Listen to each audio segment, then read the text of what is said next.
Wacha kunyamaza kimya na wajiumiza mwenyewe. Usinyamaze, ongea. Good afternoon and welcome to today's session. My name is Marvin Juguna. I work at GVRC as a case manager and a psychologist, specifically based at Ongata Rongai in Kajiado North area of Kajiado County. Today, we have a very important topic. We're going to talk about menstrual health and hygiene. This project and specifically this discussion is courtesy of GVRC in collaboration with CFLI. GVRC is Gender Violence Recovery Center. CFLI is the Canadian Funds for Local Initiatives. So a topic we're going to talk about today is menstrual health and hygiene. A topic not well covered, not well spoken, and in some cases even avoided. So thank you for joining me today. As we start, I'm not on my own. I have a panel with me. They're going to introduce themselves as well as we continue with the discussion. So starting from my far left, I think tunaweza anza introduction. All right, thank you so much, Marvin. My name is Christine Wanjiku Mushina. I work at the Nairobi Women's Hospital, basically Rongai branch. I am a pediatric clinical officer, and oftenly I also deal with teenagers and adolescents. So I'm so happy to be in this conversation because I come in as a doctor, and I'll be able to get in touch and to also answer the health-related issues regarding the menstruation. Thank you so much. Thank you. How are you? My name is Caroline Gitau. I work with Kenya Works Organization as the program coordinator, and I'm also a facilitator when it comes to menstrual health and hygiene matters. Yeah, and I'm here to share about the menstruation matters. My name is Joan Alal. I work at Kenya Works Organization as a social worker. Under menstrual health and hygiene, I champion one of our pillars, that is menstrual health and hygiene, to help girls in accessing sanitary towels, access to education both to girls and boys, and empowerment of women and girls in the matters concerning menstrual health and hygiene. Yeah, thank you. Thank you. Jambo. Kwa majina ni Nancy Milanoi, OGW, shujaa wa hii nchi, ambaye ninafanya pamoja na Retuma nikiwa founder. Tuna champion education, mambo FGM, na kuhamasisha jamii kwa ujumla kuishi vizuri. Thank you very much, and thank you for the panel. For mumesikia tuko na OG, nimesikia tuko na OG hapa na sisi leo tukiongea maneno ya menstrual health and hygiene. I will directly kick into the question, and my first question itaenda kwa our expert on menstrual health and hygiene. From a perspective of an expert, tuseme mimi sijui what menstrual health is ama menstrual hygiene is. What would you define it as? Thank you so much for the question. Let me start with menstruation first. Yes. Menstruation is, let me say, it's a normal body process. It's a biological process that starts mainly on female at the age of adolescence. At this age, girls start seeing periods, we call them periods, or blood shed. Blood is produced from the reproductive system of the girl, and it comes regularly, that is on a monthly basis. So that is mainly menstruation. So menstrual health, hygiene, mainly is an aspect that covers the physical, social, and emotional aspect of menstruation. And this mainly is a topic actually that is addressed to girls. Not only girls, we mainly address it to girls, but everyone needs to be in this discussion, because as we have said, it addresses the psychological, physical, and also social and emotional aspect of a girl's menstruation. Okay, thank you. So you cannot talk about menstrual health and hygiene and not talk about menstruation in its aspect. Exactly. It covers all the practices on menstrual matters, on physical, social, and also the emotional part of menstruation. Okay, yeah. Thank you. And kuja kwa champion wetu hapa OG, ndio tulisikia tuko na OG. Hii maneno ya menstrual health na hygiene, pale kwa community, watu wanajua that kuna kitu kama menstrual health and hygiene. Hii information imefikia sana sana the girls in the community? Kwa sahi kuna wale wamefikiwa na kuna wale bado wako huko chini kabisa, ambao bado hawajafikiwa, wako ile maisha ya kizamani bado, kuelewa kwamba wakati mtu ako na hedhi ni wakati mgumu sana kwa mwanamke, kwa sababu hiyo ni shida yake peke yake na ni jambo la aibu sana, ambayo hata kila wakati saa nyingine anatengwa kwa sababu ni uchafu mwingi sana. Bado kuna sehemu bado hajakubalika au hajakubali ya kwamba ni maumbile. Ndio. Oh, so to some extent pia inaona ni kama ni taboo. Na wasichana wanakuwa stigmatized. Ndio, kwa sababu kuna wakati hata huwezi tokea kama ni kina baba zako, wakati uko na hedhi ni jambo mbaya sana, hata huwezi, ni kama balaa, ni kama kuamkia siku ya kisirani. Kuna vitu wanazichukulia mbaya mbaya, hata unakuta hata kanisa zingine watu huwezi enda kuwa na hedhi kwa sababu ati ni kama Roho Mtakatifu atashuka kwa sababu kuna hedhi. Kuna mtu ako na uchafu. Ndio, kwa hivyo bado kuna sehemu wanachukulia vibaya sana, kwa ni kama mila na desturi. Okay, asante sana. And coming to our doctor, venye Nancy anasema that pale kwa community mostly kuna stigmatization and a lot of stigma specifically towards wasichana sometimes when they are going through menstruation. From a clinical perspective, do you also encounter this form of stigmatization when they come to the hospital? In terms of the menstruation and the periods, the stigma has always been there, even when they come to the hospital, because I tend to understand that the awareness has not been that much even to the communities. So, and this happens to everyone. So I think we need to have more awareness and more education to these girls, and not just the girls. I think we also need to involve the male figure, because the stigmatization would be more from the male, because it happens to girls and women. So that seems to be like something that is a common thing to girls and women. But for men, I think they still no much understanding about it. And then so I think in terms of education, we need to involve the male gender as well. Holding on that man's thought, Yes. And coming back to the point of education, just Joanne, you as a youth champion, and coming from a person who talks about menstrual health and hygiene, outside there, do the youth know about menstrual health and hygiene? Do they have the information? Has it been passed from their parents to them? Yeah, so currently, hata Kenya yetu, hata sisi kama wasichana, the moment you begin your period, even your own mother, the first thing anakwambia tu ni acha kucheza na wanaume. They don't tell you about their things to do with menstrual health and hygiene. You're not told about how to take care of yourself as a girl, how to maintain hygiene. What is the concept of menstruation? You're just told if you play wrongly, you'll get pregnant. Hauguziwi hizi vitu zingine. So unakuta information iko tu, but they are just made some misconception, haiko kiundani, na it's not menstrual health and hygiene. It's just periods flat. So the generation right now is not getting enough information from the parents. No, actually in Kenya currently only around 12% of girls ndo wanaweza ongelea kuhusu menstruation freely with their parents. The rest of the 82%, they cannot talk to their parents about it, leave alone their mothers. Actually 50% ndo maybe they'll maneuver to teachers, aunties, sisters, watamaneuver wauliza maswali, but the rest, they're just there. Utaanza period, the next thing, people see talking as nisaidie pad, ninunulie pad. That's it. The rest is not talked about. Na unaambiwa avoid men. Avoid men, that is it. That is the entire conversation. Wanaume ni wabaya. Ukianza avoid men. Avoid men. Yeah. So from your perspective, coming from an organization that deals with and even promotes mental health and hygiene through even giving the pads and everything, do you think the organizations are doing enough job? Well, I can say organizations are trying. We can never do 100%. Okay. Because of the resources, they are not really adequate, and also the need is really very high. Okay. So what actually, if I may talk from the point of our organization, what we do production of reusable sanitary towels. Okay. We do donations. We partner with like-minded organizations or individuals. We do trainings pertaining menstrual health and hygiene matters. And we try to address people at their own individual personal level to meet the need.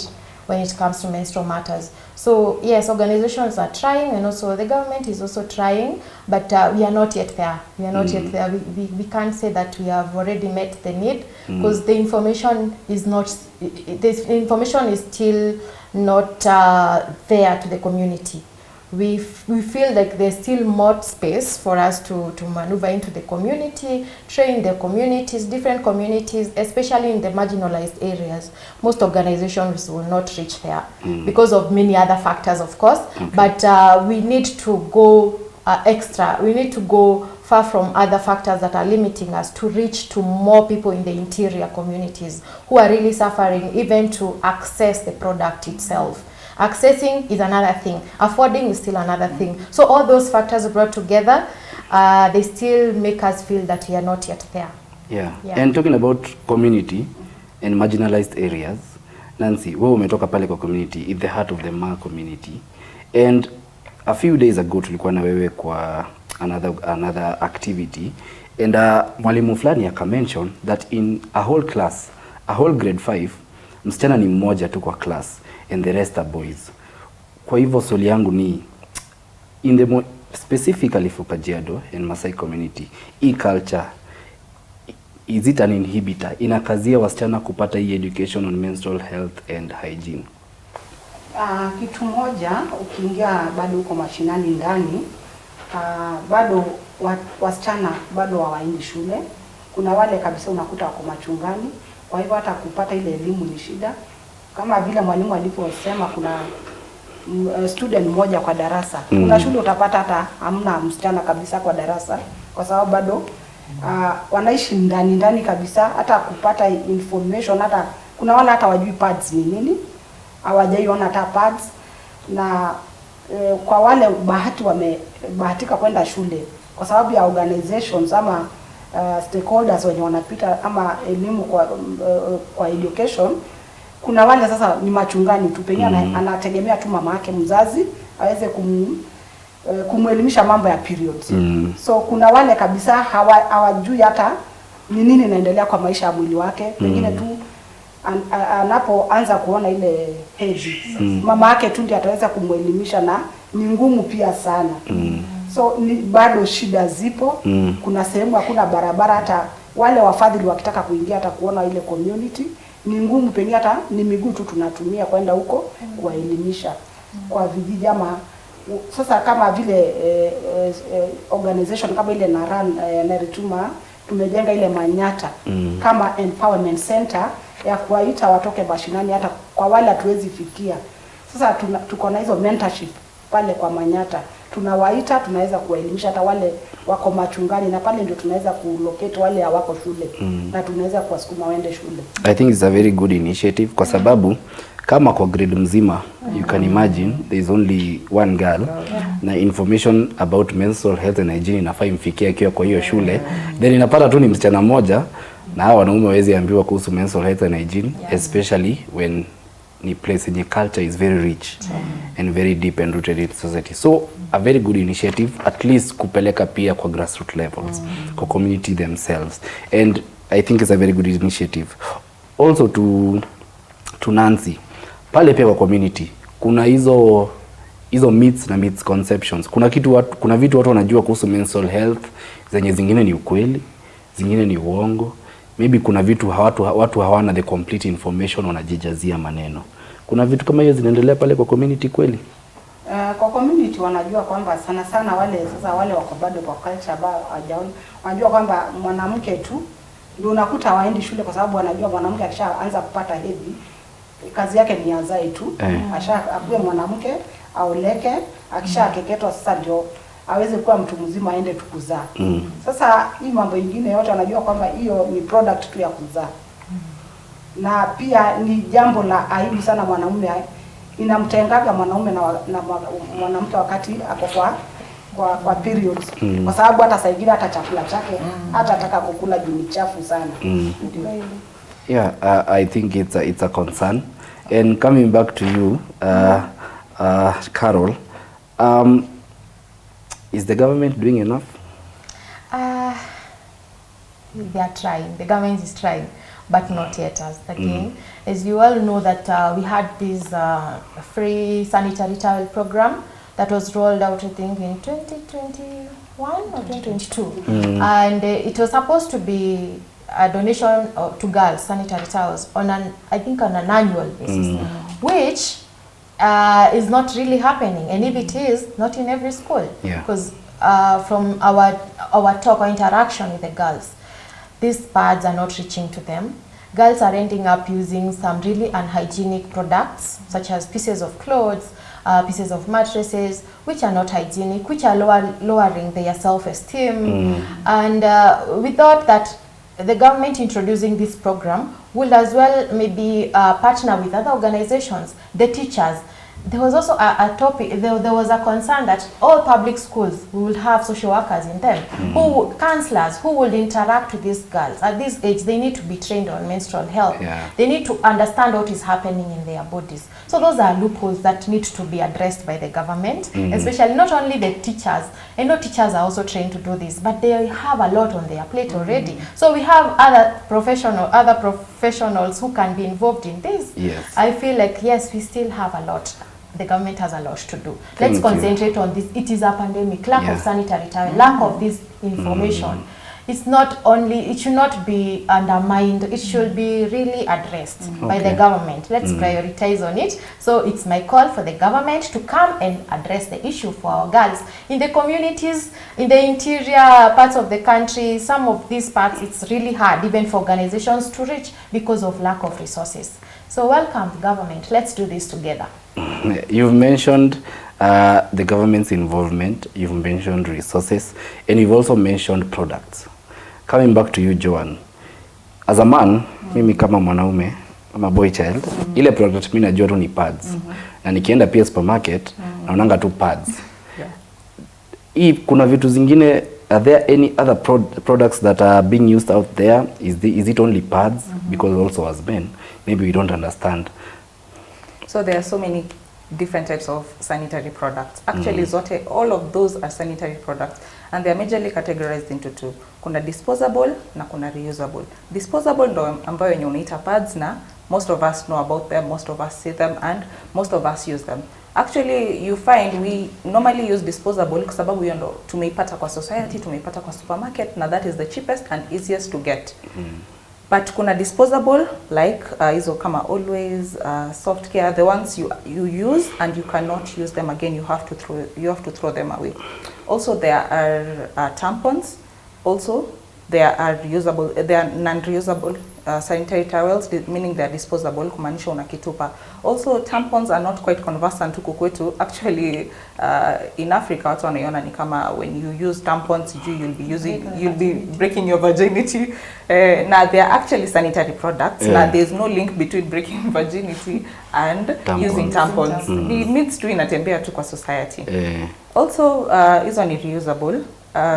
Disposable, sorry. Haya, kwa reusable sanitary towels tukona now the reusable kama sisi tunakonga na reusable sanitary towels known as makini pad, meaning you have to wash them after use. They are also very good, but because of these myths and misconceptions surrounding damu ya menstruation ni chafu, people are not quite open to it. Yet it is one of, for those tumeweza kufikia na wanakitumia, it is better than people using pieces of clothes. It is more hygienic, it is safer. Alafu the reusable sanitary towels are cheaper because you find you have to just buy them once, it lasts you a couple of months and zingine hata years. So it is better here. There are also menstrual cups. Cups also inakuwa considered kama tampons. Kuna vikombe. Okay. and they are also very hygienic actually. Yes. Pia kuna vikombe, they are made in such a way that is hygienic and safe to use for girls. So kuna so many options, but because of lack of information, myths and misconceptions, also issues of resources, availability, tunaenda tumebaki tu na option moja, na hii option moja, it is not accessible to all girls. Okay. And it can also be pricey. It can also be pricey. Imagine, and you know, in some communities, people don't consider sanitary product as a basic need.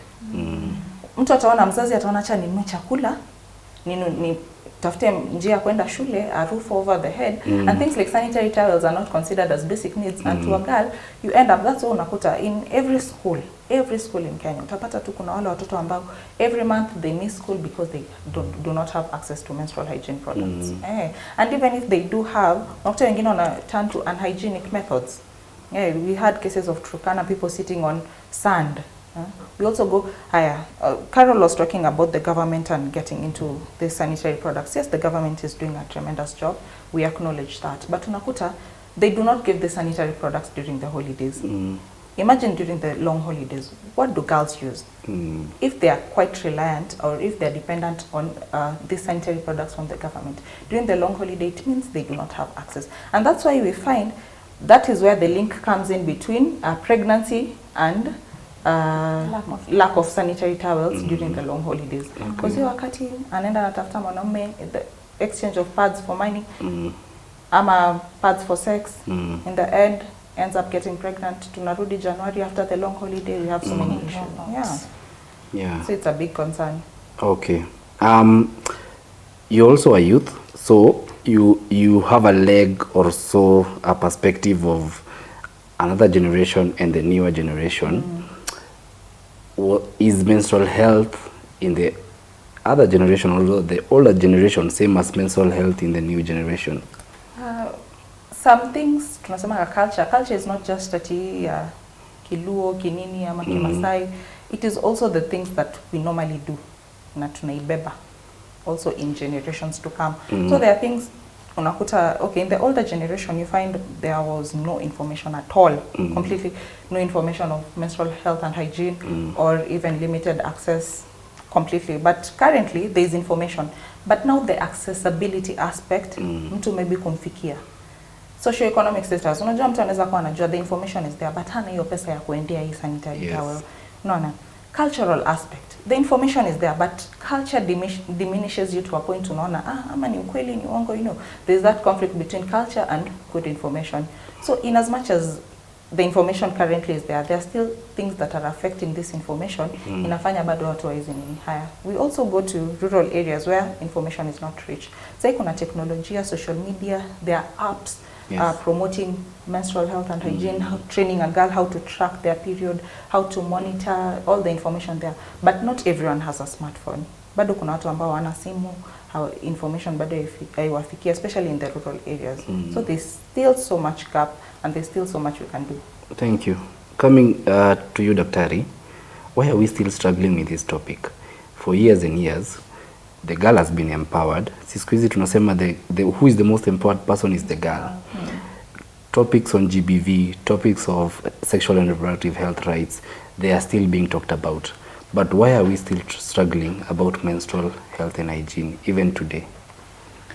What I would think is there are those talks and there are those initiatives that have been there, but I think they've not reached yet far and beyond to get us to where we are supposed to be today. So you find that we've given a talk to girls and women, but we've left behind other people, like as I said before, we've left behind men, we've left behind mothers who didn't also have the information that we have today. So we find that, as she had said, it's something that is being passed from one generation to the other, lack of information from one generation to the other, because we cannot specifically focus on women or rather on adolescents alone who are having the menstruation, yet we have women, we are still going through the menstruation ourselves, but we didn't have the information. So we are not even able, we as parents, we are not able to pass the right information to our children who are now the teenagers. So you find that it's something that is getting from one generation to the other. So I think the involvement should be everyone. In terms of information, should be everyone. We should not just focus on girls. We need to focus on girls, women, mothers, fathers, and all the men. Yeah. Thank you, Daktari. And still on you, from a clinical perspective, and you talking about information, and now we want to link the difference between the connection between menstrual health hygiene, menstruation, and sexual activities, because we are in a generation where sex is very rampant. It's very common, even among the youth themselves. Can someone get pregnant during menstruation? Number one, we need to understand the menstruation or how it happens. Yes. Like we talked, she said that it's a normal biological process that happens to ladies. So normally there are, in the medical perspective, there are hormones that are usually involved. So some are produced in the brain, others are produced in the ovary. So during that period of production of hormones, it's where now the hormones are able to prepare the uterus. So when there is that preparation of the uterus, we get to a period whereby there is the ovulation. Ovulation is where now the lady releases an egg, and in case there is a sperm, that there is usually the fertilization of the embryo. But if there is no sperm during that process, it means now that there is no fertilization that has taken place, and now there is the shedding off of the uterine lining. So during the menstruation, during that period that you having your periods, of course you won't get pregnant because that process has already passed. Yes. So is it okay to have sex during menstruation? It depends with also the agreement with your partner. There are those people that feel that it's not very healthy, it's not something that is so clean. So I think it's just an arrangement with you and your partner, but I don't think it's so ni wewe na mpo wako mukiagree kaende kama kaendi tungoje. I've had people say that it really helps to relieve the cramps during menstruation and have sex, and it relieves the cramps. I don't know whether it's misconception. Daktari, you can tell us. You know, there are usually hormones that are involved during that time, and there are people who find it more comfortable during that time. Yeah, so it also depends with different people. So it's more of an agreement. Yes. Kenye tutaamua tuamue. Kama kanaenda kaende, katambe. Anyway, thank you Daktari. And coming back to Nancy and to you, Carol, is there a connection between menstrual health, hygiene, menstruation, and gender-based violence? Yeah, the two issues are highly connected. Yeah, because you see, we mentioned that menstruation, and when a girl is going through menstruation and she lacks sanitary towels, that's number one. It's a violation on itself. It's a need. Yeah. So apart from that, the girl who she's talking about, who is lacking the sanitary towels, seeking for assistance from someone who will require something in return, this is sex, that is itself sexual violation. Because it's not supposed to be that way. This girl might not know that anakuwa violated sexually, but that is one form of gender-based violence. So there's a strong connection. There is really a strong connection. And also you will see even the psychological part of it, it's also a violation, because psychological torture, the way this girl feels when she soils her dress, maybe in front of the classmates, she's not even able to concentrate in class when she knows she's going through menstruation, that is also a violation. They all fall under gender-based violence as a psychological torture, emotional and all that. The stresses that one goes through that, it all falls under gender-based violence. Yeah, what I'm hearing from you is, apart from the fact that GBV and menstrual health and hygiene are connected, there's also an aspect of mental health itself. Exactly. And how it even weighs in on the person who is going through the stigma. And maybe you can weigh in on this, on how mental health is really affected from a point of menstruation and menstrual health. First of all, the process itself, because when you begin your menstruation, no one is there to talk to you about this. And you know, information is key, especially in mental matters. Because you don't have information and you're experiencing physical pains like cramps, headaches, already it's a torture on its own to you as a person. So unapata saa zingine uko na hiyo cramps inakuma, and because you don't have information on maybe how to upunguze hii cramps ama hata hii kichwa ikikuuma during menstruation, mgongo ikikuuma, una hiyo information ufanye aje, yenyewe inakusumbua kiakili. Haya, there are also instances of you don't have anyone to ask for sanitary towels from. Hauna mtu wa kuomba. Itself is a mental torture. Sababu unaanza kushangaa, sasa nitaomba nani? Niko kwa period, nitauliza nani? You are there roaming around wondering. There are also a lot of myths and misconceptions that are running around yenye inakusumbua kiakili. Because I remember when I was young, there was this myth that ran around when you're menstruating, once you begin your first menstruation, to avoid cramps, you need to have sex with a man.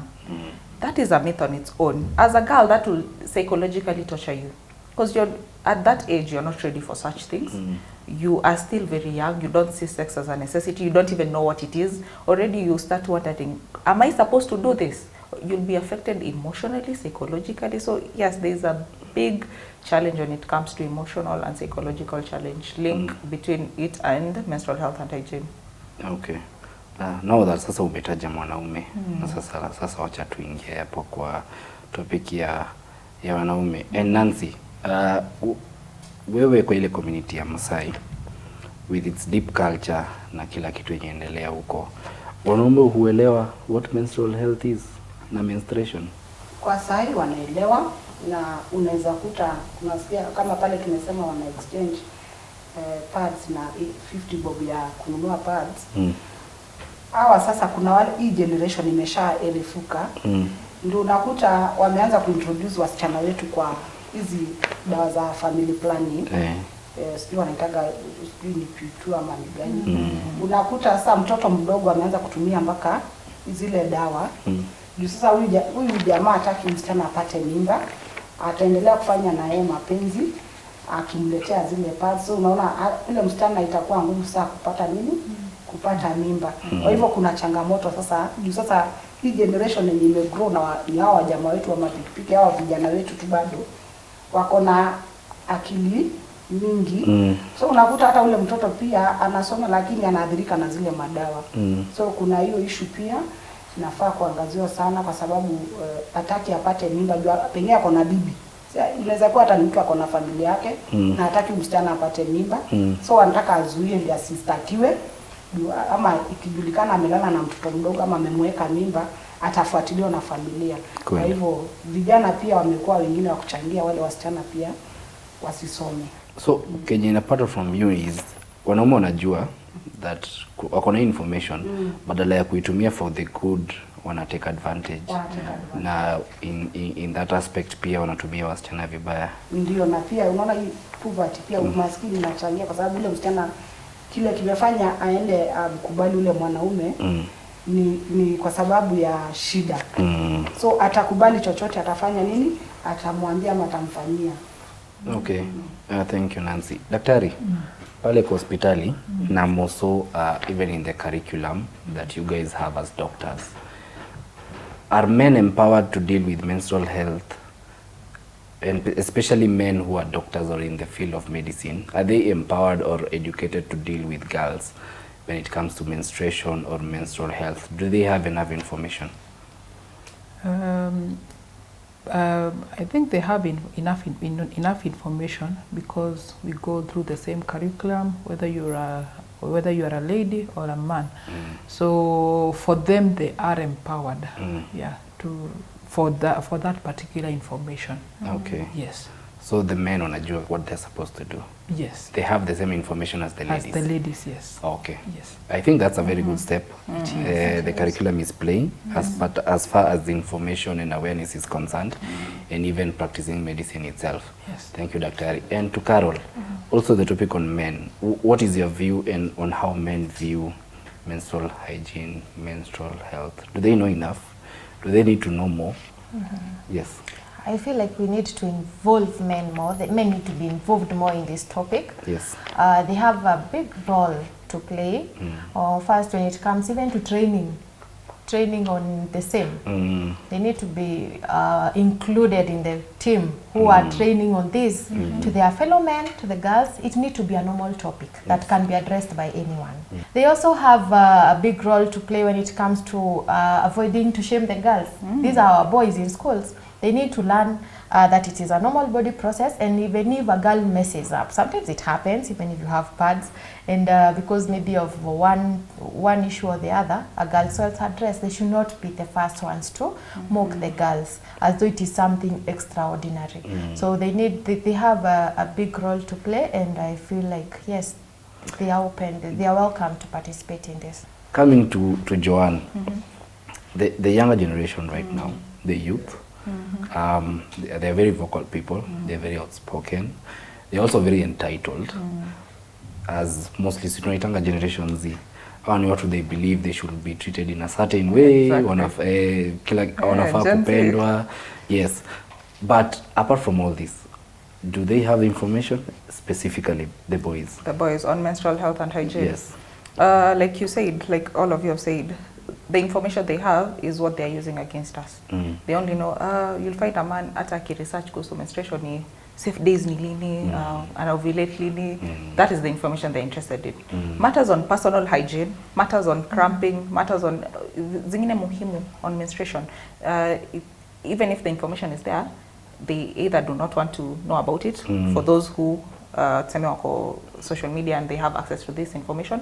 Now those in the rural areas, unakuta, especially in our culture, men are not allowed to talk about menstrual hygiene matters. Unakuta hata wataondoka kwa room, utasikia in schools unapata hata a teacher teaching biology. If it's a man ataki kufunza, they just want to brush through that topic. Yeah, so even amongst us the youth, unakuta still that information is not quite being talked about as openly as it should be. Hata social media utasikia ni maneno ya madem, hiyo si maneno ya maboy. Huyu yako period, sifai muongeleshe. Huyu yako moody sasa. But if they understood, period came not only with the blood itself, inakuja also with psychological torture, they'll be able to support us. Unajua kusupport too, it's not all about, it's about understanding someone. Unaelewa mtu, she's cramping, she's moody, she akona mood swings. Maybe you just understand her. Sometimes mtu anataka tu a form of kueleweka, a form of a room. Hata mtu akisema ninaenda choo, no one is there kukupush. Hata people kama youth, like you said, sex iko around so much. As youths, uko na boyfriend and a girlfriend. When the girl is on her period, the boy does not even want to see the girl at the entire time. So they have the information, but they only want to use it in their own pleasure, not to help us. But again, who is supposed to give this information to the boy child? Because the other boy child hana your information. The only one who has it is the girl child. The girl child is not willing to share this information because anaogopa kukua tortured psychologically and nini. So ni nani kama sasa mimi leo nimejua kuna vikombe, siku najua kuna vikombe. It has taken a conversation like this kujua that there are cups, there are other products, kuna tampons, and there's a misconceptions and taboos about it. But sasa this guy is clueless. Ni msichana anafaa kumwambia kuna this and this. But pia msichana anagopa kimwambia, the information will be used against her. So whose job is it? Our parents, hata wakiongelesha wasichana kuhusu menstruation, ateka kijana kando. Teachers, wateka vijana kando. Even sometimes organizations, you find, unasikia, this is a session for girls only. So I blame the culture that has been there, that we separate during such matters. Tunachukua tu wasichana peke yake, tunaweka peke yao, tunaongelesha tini maneno ya wasichana peke yake. For us, what we've been trying to do to make it more inclusive, we do the training on menstrual health and hygiene for both boys and girls. And as girls receive the menstrual hygiene product, boys also receive a boxer, to make it more inclusive. Kumbe, we can be included in these things. So I blame our society, because it is our parents' role, it is our teachers' role, it is the government's role, it is us ourselves, sisi wenyewe. Pia education. Unajua hata msichana ukiweza ongea na kijana mwenzako umwambie, hii cramps imekuwa ikinisumbua. If the boy had the information, akwambia niko na Panadol, ama I have this, they can help you. Ama hata they can send your desk mate. Hata in campus, in school, in shule tu deskmate wako ni kijana, you've messed up your dress. You'll wait for everyone to leave. Na kijana ako kando yako. Na ungemwambia tu, niko na kashida, si unisaidie sweta yako nifunike, kama umwambie, uniangalilie kama if it was actually comfortable to talk about it, but watu wameka menstruation as a taboo, as a topic ifai iongelewe na anyone. Kijana anangoja tu kwa swali atakuuliza unamaliza lini. Wewe siku yako ya mwisho nikuje. And you know at that time that is when the girl hata anahitaji kani boyfriend aende massage. Yeah, even that's just, it's not just a matter of just sex kila wakati. Emotional support. And you see, because you're moody. These boys, they have sisters at home. Yes. They need to understand them. They will be fathers in future. Yes. How will they treat their daughters? Allow me to usimwache nami nitetee boy child kidogo. Kama juzi na kwa social media sijui kama mliona kakijana kadogo kanasema uko shule mwalimu aliita wasichana kaenda kuwapea mkate.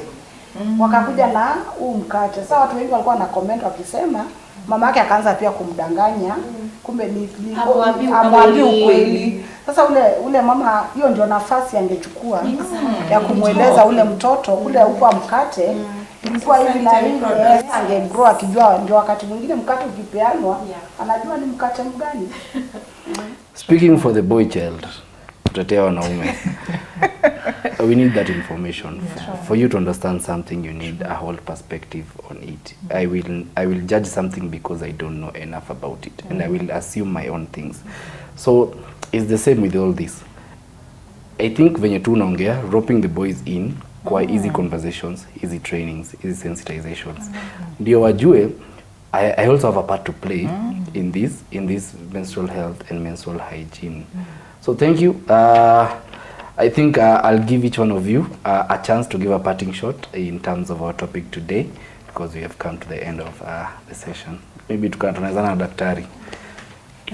Thank you so much for that very insightful the conversation that we've had, and I hope that it will reach to many people, and many people also see the need and to also understand that menstrual health, menstrual hygiene matters. So moving forward, we'll be more champions on this initiative, and it was a good conversation. Thank you. Marvin. Yes. Okay, thank you too for this conversation. It was great talking about this. It's always my dream to have. I love this topic with passion, and I will love enough and clear the right information to reach to our communities. But because we have information, but sometimes it's not the right information with the people. And also I would also like to welcome the government to partner with organizations such as Kenya Works in distribution and donation of pads. Let's embrace reusable pads because it has so much great. The advantages of using this pad is huge. They are huge. Let's continue training our communities, and I would like to congratulate GVRC for this initiative. Thank you so much. Thank you as well. You too. To all the youths out here, menstruation is not a taboo. Without menstruation, hakuna mtoto angekuwa hapa. That is one thing everyone needs to understand. If you don't actually menstruate, utapeleka hospitali. It is that crucial. Menstruation is the beginning and the end of life. So we should all be able to understand that. So kwa wasichana wote wenye wana menstruate, love yourself. Jipe hug, jembe, I am a woman right now. I am growing, I am heading there. We should love ourselves, and to the men, support us. Not just ati financially ama nini, but also emotionally. Yeah. Yes, Nancy. Langu ni kushukuru, pia ilikuwa ni section nzuri sana na kufurahisha kwa sababu haya ni maumbile. Ningeweza kuhimiza wazazi ama community tunafaa kupendwa, wasichana waonyeshe upendo wakati ule kwa sababu ni maumbile, sio mambo ati ni maajabu ya dunia, hapana, ni maumbile. Kwa hivyo ni kweli kila mtu yuko hapa kwa sababu hiyo damu ilipatikana, kwa sababu kama upati hauko normal.